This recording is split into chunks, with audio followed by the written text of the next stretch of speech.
because of Stacey Abrams. Running for governor in battleground Georgia was never going to be easy. But Stacey Abrams believed that by mobilizing the electorate, she could get the numbers. We will win this. And if you don't believe me, believe my opponent. He said if every eligible voter in the state of Georgia votes, he will not win. I will win. Ms. Abrams lost to Republican Brian Kemp by 50,000 votes. And to this day, she's never accepted the result. Ms. Abrams, it's been over 2 years. Yes or no, today, do you still maintain that the 2018 Georgia election was stolen?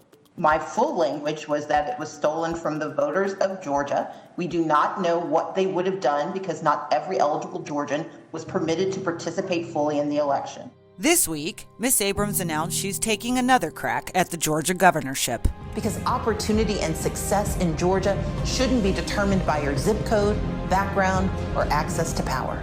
But times have changed, and 2022 will be a much tougher fight. Governor Brian Kemp can point to results, even with the turbulence of the coronavirus. Georgia's economy is humming. It's also the #1 state for business. Look, I've been preparing for this fight for 3 years, and we're ready for it. By contrast, Stacey Abrams remains mostly focused on voter suppression, even in the wake of last year's highest turnout in election history. In 2018, do you know which demographic group in Georgia had the highest registration percentage and the highest turnout percentage? I have a guess, but I will defer to you for the answer.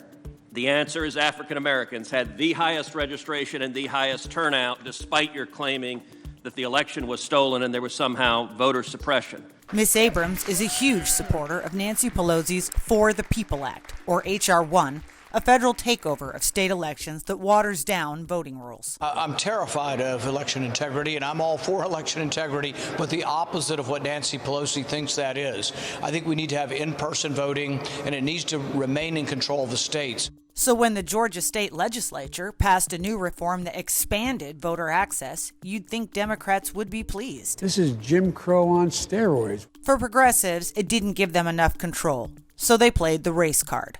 They and the media pressured big businesses to take sides on the Georgia law. The first to fall, Major League Baseball, which moved its All-Star game to Denver. Then Delta fell, then Coca-Cola, and so on. They need to stay out of politics, especially when they have no clue what they're talking about. Yes, Stacey Abrams has celebrity endorsements. She's even portrayed as a hero in an Amazon documentary, All In, the Fight for Democracy. I knew something had gone horribly wrong. The system that is supposed to protect our democracy didn't work the way it was supposed to. But Donald Trump is no longer in the White House, and after a year of failed Democratic Party governance, progressives' idea of democracy may not motivate voters.